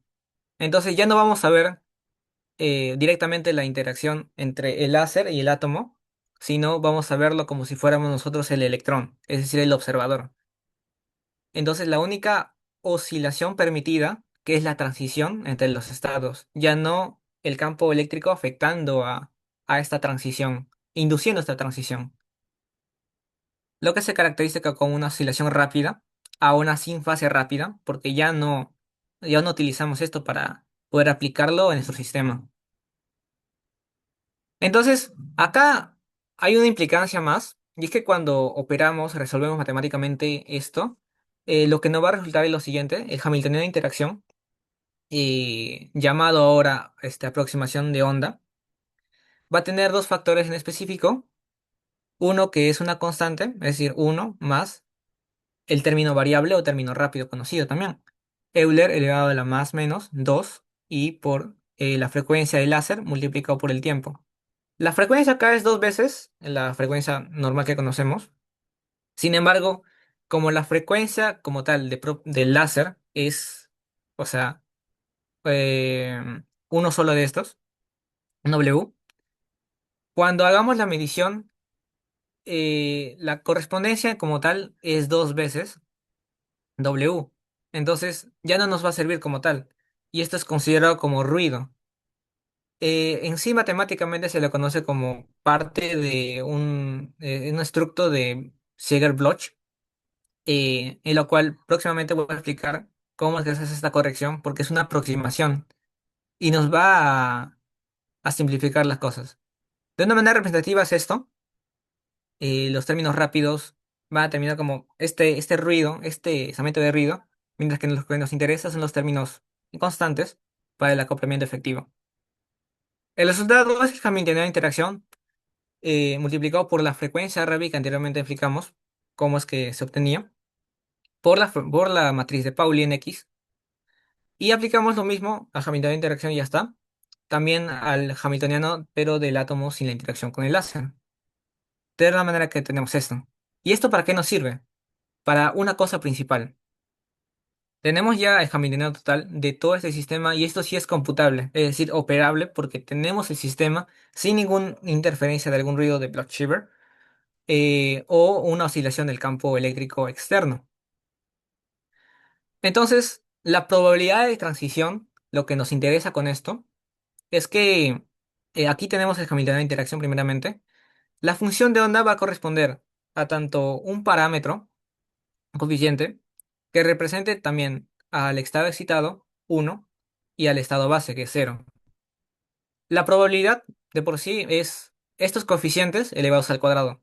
Eh, y eso, entonces, operamos esto como la solución a partir de ello, o sea, para obtener los valores específicos de estas constantes, de estos coeficientes, está aplicando la ecuación de Schrödinger dependiente del tiempo, para lo cual, ya simplificando todos estos cálculos, la probabilidad como tal es lo siguiente.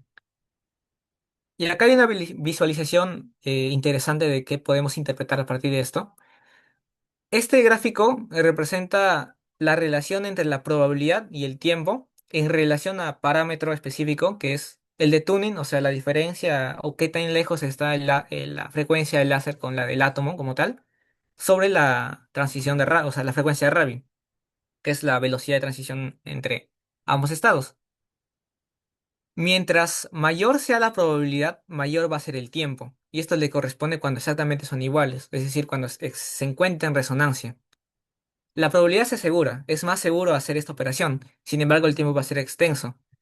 Por otro lado, si vemos acá el elemento rojo, cuando la relación se hace en dos, es decir, que el de tuning, la lejanía entre las frecuencias, no es cero, esto implica de que la probabilidad que sucede esto es menor, sin embargo el tiempo es también menor. No es seguro, pero es más efectivo. Y esto se le conoce como gasto o costo computacional, lo cual nos sirve a nosotros para poder optimizar sistemas. Sin embargo, aún sigue vigente este error. Y hay acá un mapa de calor que lo representa específicamente, que es el error relativo cuando aplicamos este sistema, pero a compuertas cuánticas. La sección amarilla básicamente representa lo que es más seguro, o sea, la fidelidad. Y esto corresponde cuando están en resonancia. Y bien lo podemos visualizar acá. Por otro lado, cuando se aleja de esto, la fidelidad va a bajar. Y esto tiene consecuencias porque si queremos un sistema rápido, pero a la vez fiable, entonces, ¿qué es lo que tenemos que utilizar? Si básicamente son ambivalentes. Bueno, principalmente, esta es una caracterización que es acerca de la frecuencia de Rabi ideal y la real, porque va a existir este error. Pero después de aplicar todo el sistema y prefiriendo primero el tiempo, eh, hay una herramienta computacional que lo va a solucionar o va a aproximar más a lo que nosotros queremos que es mayor precisión, pero con menor tiempo. Y esto es Quantum Error Correction. Este es un campo más denso, pero es principalmente la base de que con átomos neutros podemos optimizar el tiempo, almacenar información de manera en qubits, y con Quantum Error Correction solucionamos los errores que tienen estos. Ahora, pero en una computadora cuántica de átomos neutros no solo operamos con un solo qubit, es decir, un solo átomo, sino con un ordenamiento completo. Y esto merita de que estos qubits se encuentren correlacionados. Esto es el entrelazamiento. Vamos a primero observar cómo es el entrelazamiento, pero entre dos átomos, es decir, dos qubits representativos. Y, y esto básicamente se va a repetir para todo el arreglo de átomos neutros en una computadora cuántica real. Primero, los Rydberg States, que son herramientas auxiliares que nos permiten visualizar exactamente cómo es eh, ya para no solo un átomo neutro, sino cuando interactúa con otros, porque va a haber una interferencia. Acuérdense que cada uno tiene electrones, entonces los electrones van a interactuar con los electrones del otro átomo. Entonces, para tener un marco de referencia, ya no es el ground state, que serían, en este caso, el ground state y el excited, que son los estados hiperfinos, sino esta vez va a ser el Rydberg state, que es un nivel más alto, que no puede ser alterado fácilmente por estos átomos, que son básicamente los vecinos, entre comillas.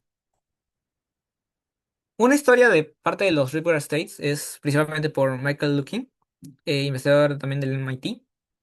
Eh, en 2001 ya se tenía bien claro que eran los Rydberg States de manera teórica y también en las experimentaciones. Sin embargo, cuando se le dio este uso más profundo en la computación cuántica, fue principalmente por el Rydberg Blockage, que es un bloqueo, vamos a explicarlo esto después, y es sobre todo para la computación, ahora es emergente, la computación con átomos neutros, computación cuántica con átomos neutros, pero básicamente aquí se arreglaron los estamentos para que pudiéramos nosotros entender cómo es esta interacción y cómo podríamos optimizar este sistema, o utilizar este sistema de manera eficiente. Principalmente, las primeras pruebas se hicieron con esto, con los láseres de luz azul, que corresponden a este rango el espectro electromagnético. Y Michael Lukin no solo fue parte de la caracterización de los átomos neutros con los estados Rydberg, sino también con, por ejemplo, las interacciones fotón-fotón, que también son esenciales en computación cuántica y en óptica no lineal. Entonces, para tomar en cuenta algo análogo, cuando tenemos dos imanes, que esto es diferente porque hablamos de campo eléctrico, pero vamos a hablar de campo magnético un toque. Y es esencialmente porque si juntamos ambos polos, se van a repeler. Si juntamos diferentes polos, se van a atraer. Entonces, en un ordenamiento de átomos va a haber esa interacción. Y cuando a uno lo tuneamos con un láser, va a subir ese nivel energético. Y, y como está interactuando con los demás, va a ser del ground state al excited state. Pero esto va a tener una implicancia esencial, puesto que Si uno ya aumentó su nivel energético, entonces la nube electrónica también se ve afectada. eh, y esto implica que el resto de átomos, al mantener la energía, porque no se puede crear energía, pues se transforma. Entonces, eh, lo que va a suceder es que si un átomo de estos ha subido de nivel, gracias al láser, el otro va a tener un límite, puesto que si uno ha tenido bueno, en este caso sería como las orbitales, pero vamos a hablarlo como eh, configuraciones electrónicas, nubes electrónicas, si han tenido mayor, entonces para que se equipare esa energía, el otro no puede estar en el mismo nivel, porque eso desembocaría a otro sistema que es un ideal en realidad, o sea, no va a suceder. Uno tiene mayor carga eléctrica, entre comillas, carga eléctrica que se expresa con la energía, y bueno, en realidad es subir el nivel y el otro no lo va a poder hacer. Y entonces esto se conoce como el bloqueo de Rydberg. Y es generado principalmente este fenómeno de que sube la carga, se acerca más al núcleo en realidad, em, como las interacciones dipolo-dipolo fuerte o también de Van der Waals. Entonces, el Hamiltoniano de interacción se representa por esto, que es el potencial de interacción entre este sistema, por los estados de Rydberg. La condición de Rydberg básicamente es esto. Vamos a hablar específicamente cómo es que del Excited States pasa al Rydberg State, por eso 1R, con la frecuencia Revit también teniendo la cuenta acá, y básicamente esto. Entonces, para entender el entrelazamiento de esos átomos, porque ya comentamos una noción física de esto, es primero entender parte de las compuertas, por ejemplo. Aplicamos primeramente para nivelar un pulso pi a un átomo que lo vamos a considerar como control y otro como target. Y esto nos va a permitir, primero, buscar un entrelazamiento que es en realidad aplicar compuerta Hadamard, ay, perdón, eh, y una compuerta CNOT, de manera de que si este átomo, el estado de este átomo, cumple la condición de que es equivalente al estado de Bell, que representa el entrelazamiento, entonces estos átomos, el control y el target, están entrelazados. Pasando acá, o sea, un pulso pi, entonces va a subir a nivel completamente. Ahora solo tenemos el sistema entre el nivel uno, que es el excited, con el Rydberg. Y eso es lo que no va a servir, porque el ground state ya no es esencial acá. Es primeramente ver esta interacción principal. Entonces, para esto, primero tenemos un input state, que es la base principal, con el control y el target, y aplicamos una compuerta Hadamard, perdón, de tal manera que el resultado sea el siguiente. O sea, entre el ground, es representado por el ground en realidad, que es el cero y el excited el uno, un ordenamiento, de tal manera de que la función de onda principal después de esta aplicación sea el equivalente a esto. Y esto nos permite tener en cuenta las fases y con las fases, entonces entender si es que este sistema de dos átomos puede o no entrelazarse. Sí, y esto principalmente porque matemáticamente eso no puede ya factorizarse o simplificarse. Entonces, para calibrar y para restituir este sistema, porque se supone que si subimos, volvemos, y como está en interacción como con dos átomos y al final uno termina afectado por el otro, entonces significa, y hay indicios de que hay entrelazamiento. Subimos pi, el pulso pi para subir del estado uno al estado Rydberg no es suficiente porque la energía no es suficiente en realidad. Es solo para dos transiciones y es 0 a 1, pero Rydberg se encuentra más lejos. Es una herramienta auxiliar temporal para hacer esta operación, para tenerlo como un marco de referencia. Entonces, se aplica el pulso respectivo y lo que tenemos es, ahora ya no vamos a tener de referencia como tal al ground state, sino también vamos a incluir al Rydberg state, de tal manera de que lo que tenemos la función de onda ya transformada de este sistema, lo siguiente. Y ahora, cuando está bloqueado y cuando no está bloqueado. La condición de Rydberg bajo este bloqueo, lo que no, lo que nos va a dar es la interpretación principal de que existe o no entrelazamiento. Si es que hay, es que otro no puede ser afectado por el cambio de láser a un átomo. Y si es que no hay, pues no hay afección directa. O sea, no hay ninguna relación entre ambos. Entonces, lo que aplicamos son principalmente transformaciones del estado 00, 01, Rydberg a 0 y Rydberg a 1. Y cuando nosotros observamos principalmente acá, el negativo ya es un indicio de que ha cambiado de fase. Y esto significa que ha habido una afección directa entre estos dos átomos, control y target, representados así. Y después del pulso, lo que nos da este representativo sería la segunda función de onda. Esto. Ahora, con esta última parte, vamos a culminar principalmente por el retorno, es decir, ya subimos del 0 al 1, ahora del 1 al Rydberg, ahora vamos a regresar del R al 1, de manera que el resultante, esto ya lo obtenimos. Ahora, la cuestión aquí es principalmente rectificar lo que ha inducido la frecuencia del láser, porque si restituimos eso, el resultado nos va a revelar si es que exactamente ha habido un entrelazamiento. Y justo es lo que hace esta compuerta, se control Z, que al aplicarla lo que nos resulta es esto, y esto se va a terminar sumando con lo que nosotros vemos acá arriba. Bueno, no exactamente sumando, sino terminando operable para esta transición, que sería identidad, multiplicación tensorial por Hadamard, el control Z, y lo mismo también, pero para positivo del ground state. De tal manera de que el resultado principal va a ser esto, estado 00, 1, 1, sobre raíz de 2, que es exactamente un estado de Bell, que nos revela que hay entrelazamiento. Entonces, esto sí es operable, y esto nos revela de que esto es para dos qubits, dos átomos. Entonces, para el resto del ordenamiento, también va a existir esto. Y esto nos permite saber de que ninguno de estos va a ser independiente, sino de que si uno le afecta al otro, también le afectará a este. Y esto mejora la sensibilidad en términos de la operación con la computadora de átomos neutros.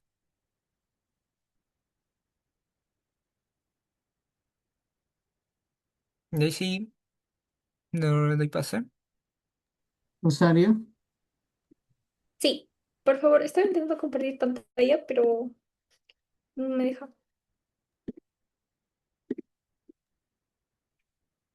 Y esta ya es la parte final en la que los chicos van a explicar por qué. Y es muy interesante la computación, mientras vas compartiendo, Rosario, la computación cuántica con átomos neutros es un approach bastante, ni tan nuevo en realidad, pero pareciese ser el que tiene más futuro de todos las otras plataformas, como por ejemplo los superconductores, donde hay más dinero ahora mismo y donde se ha hecho más avances a nivel de comercialización, es la computación cuántica superconductora, como lo que hace Google, IBM. Este approach, exacto, lo que hace, Benjamín nos pone en el chat que nos está haciendo saber que él trabaja justamente con átomos neutros, pues ahora Rosario nos va a explicar por qué este tipo de computación es mejor y cuáles son esos factores que le hacen una plataforma de las candidatas a futuro para liderar la computación cuántica. Sí. Bueno, en las tres principales ventajas que resalta en un video divulgativo la empresa Qera, que es una de las empresas líderes en átomos neutros, ellos mencionan principalmente la escalabilidad de estas computadoras cuánticas, la conectividad y que pueden operar a temperatura ambiente. Respecto a la escalabilidad, ellos mencionan que los optical tweezers permiten atrapar átomos individuales y organizarlos en arreglos de una gran cantidad de qubits, ¿no? Entonces, esta escalabilidad viene debido a que cada átomo puede atraparse utilizando un láser que se conoce como tweezer. Entonces, cada tweezer funciona como una trampa que es un campo actuando sobre un átomo para cada uno de los átomos individuales y al crear muchas trampas podemos crear un array de qubits. Y entonces esto permite pasar de un átomo individual a muchos átomos organizados en el espacio, ¿no? Luego tenemos la conectividad, que es muy importante para poder transmitir la información cuántica. La razón por la que el modelo de los átomos neutros tiene facilidad y ventaja en conectividad es debido a que, como hemos visto, eh, los átomos se pueden controlar utilizando pulsos de láser. Y como explicó mi compañero Harold, se puede introducir superposición, se puede introducir superposición, se puede introducir entrelazamiento y se puede hacer operaciones de 2 qubits utilizando también pulsos de láser. Entonces, esto permite transmitir la información cuántica que finalmente son los estados de manera más fácil, de manera más sencilla. Finalmente tenemos la ventaja de que puede operar a temperatura ambiente, a diferencia de otras formas de computación cuántica como la de superconducting qubits, que necesita operar en ambientes y con máquinas criogénicas que lo mantengan a temperaturas cercanas incluso al cero absoluto. Esto no sucede con las computadoras de átomos neutrales.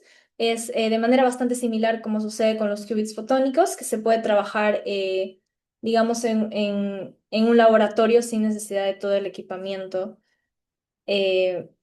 costoso y que ocupa bastante recursos, como son otras formas de computación cuántica, ¿no? Reduce la complejidad y el consumo de energía, como se menciona en el video.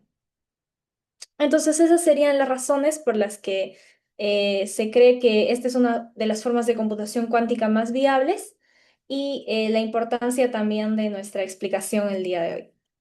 Muchas gracias.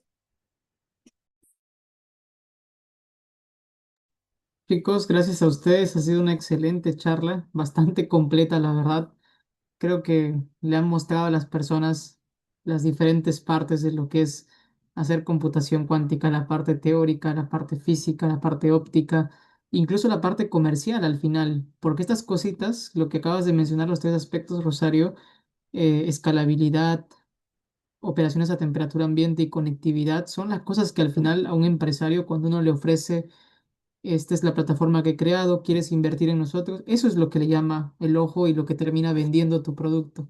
En este caso, la empresa Q era fundada por tanto Buletic, el mentor de Ben y de Marcelo, como Mikhail Lukin, el de Harvard. Es una empresa prominente y parece ser, en mi opinión, que incluso va a superar a la computación cuántica superconductora para fines de fault tolerant quantum computing. Entonces, chicos, excelente charla. No sé, vamos a dejar un espacio breve para preguntas del público antes de que estemos con la hora. Levanten la mano, por favor, quienes tengan una pregunta para los ponentes. Oh, Rafael, ¿quieres preguntar? Adelante. Sí, primero que todo, muy interesante la charla, me encantó la narrativa tan completa que se sostuvo. De verdad, felicidades a Rosario y a Harold. Mi pregunta iba más orientada a algo que se mencionó al inicio de que empezaron a explicar el protocolo de cómo se creaba el entrelazamiento. Harold mencionó que esa serie de compuertas guiadas por la óptica se podían generalizar para crear entrelazamiento de varios qubits o de 3 qubits o de 4 qubits y yo me preguntaba cómo es que se podría realizar ese proceso de ahí.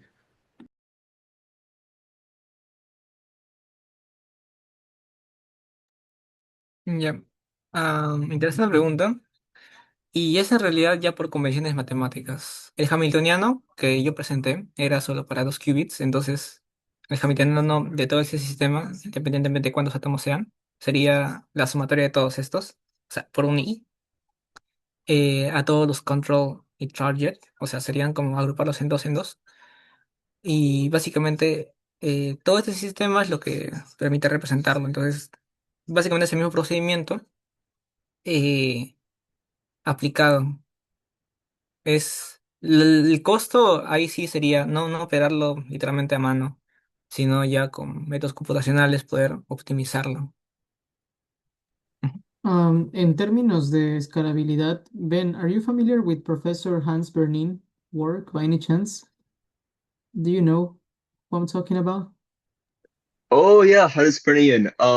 Actually, there's somebody in my lab another first year PhD student who did his undergraduate work with Hannes. I actually remember emailing him, being like, "Hey, I love your work. It sounds great. Can I work with you at Chicago?" And he said, "Sorry, I'm moving to Innsbruck, so we won't have the chance to work together. But who knows? Maybe he's wrong, and I'll do a postdoc with him." Yeah. He just recently moved to Innsbruck. It was back when I started reading about his work that I read this terminology, building a quantum computer atom by atom, construyendo una computadora cuántica átomo por átomo. Y eso es una gran ventaja que ofrece la computación cuántica con átomos neutros. Te permite literalmente porque tú puedes controlar esas interacciones dentro de la vecindad de átomos. Es como un arreglo de muchos átomos perfectamente alineados que cumplen esta condición del Rydberg blockade que mencionaba a Harold y Rosario. Es impresionante ese approach. Entonces, incluso creo que le gana un poco a mi approach favorito. Yo trabajo con fotones. Los fotones son buenos para room temperature operations. Los fotones son buenos para escalabilidad. Son fáciles de generar, de manipular, pero lo que los fotones no son buenos es en cuanto a conectividad. Cuando hacemos interferir más de un fotón, ocurren efectos cuánticos que sí los podemos caracterizar, mas debilitan realmente la transmisión de información y los átomos neutros parecen ser muy buenos en ese sentido. Así que, chicos, con esto concluimos la charla. Creo que Desiree tiene un mensaje final para todos nosotros. Rosario, ¿puedes dejar de compartir? Hola, ok, otra vez vamos a hacer los que estuvieron la sesión del día de ayer. Van a ser más o menos cómo funciona esto. A la cuenta de tres, cuando cuenten los tres, todos envían, explotan el chat de mensajes, reacciones positivas. Ben, I told you if you can bring something about MIT or something like if you have it, it will be great. Yes. Yeah. Don't worry, we will wait for you. Y para los demás, chicos, nada, tipo, prendan sus cámaras, por favor, Si sigan pueden prendiendo sus encender sus cámaras, cámaras. Sí, no, participantes, staff, expositores, todos para sus cámaras, queremos verlos así. Esperemos que les haya gustado muchísimo todas estas charlas. Creo que todos los que hemos sido parte del DRP hemos pasado mucho empeño para poder mostrárselos a ustedes, así que por favor prendan sus cámaras, queremos verlos. Eh, but really anything will do, like it's okay, anything you have, like even a shirt or bueno, something. pero tenemos que asegurarnos que haya más personas en la pantalla. Sí, Ayer fueron como 20 y pico. No podemos decepcionar hoy día, chicos, por favor. Los estudiantes de Quantum Hub, los miembros externos. Esta es la última sesión que vamos a dar este fin de semana, pero estamos en un grupo de WhatsApp y cada nuevo avance que se haga va a ser compartido. Nos preguntaban por las charlas, van a ser subidas a nuestro canal de YouTube, así que las van a poder revisar de nuevo. Pueden revisar las slides desde ahí, pero necesitamos más cámaras encendidas. Hoy creo que vinieron los tímidos. sí, chicos, sigan prendiendo sus cámaras, porfa, con toda confianza. Queremos verlos, poder conocerlos también.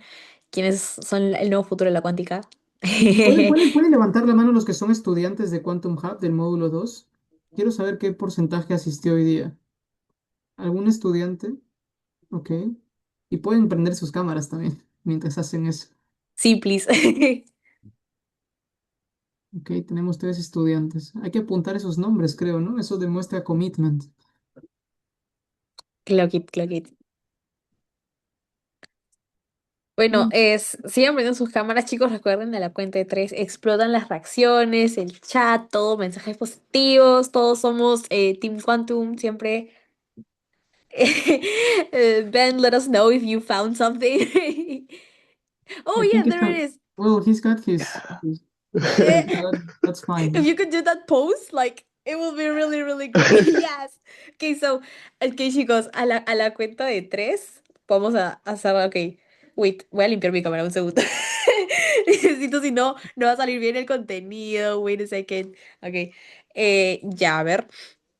Eh, recuerden, a la cuenta de tres explota en el chat los mensajes, todas las reacciones, prendan sus cámaras. Así que, ok. Uno, dos, tres, one, two, three.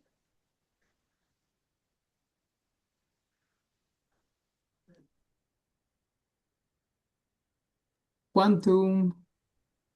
Ok. Okay, ya está listo. Thank you so much. I need Gracias to a go to todos. Peru. Yes, you're totally invited. Like, I think personally, Sebastian and I want to invite you. If you come, we will be Oh, your guides, like wait, that would be so everything you fun. need. Click it, click it. Gracias, I would Desire. love to Gracias, see. Ben. Gracias, chicos. Esperamos verlos en una pronta oportunidad y ojalá que hayan disfrutado y aprendido mucho de computación cuántica y hardware. Hasta, hasta una próxima oportunidad. Que tengan buen fin de semana. Chao, Chao chao. chicos, cuídense.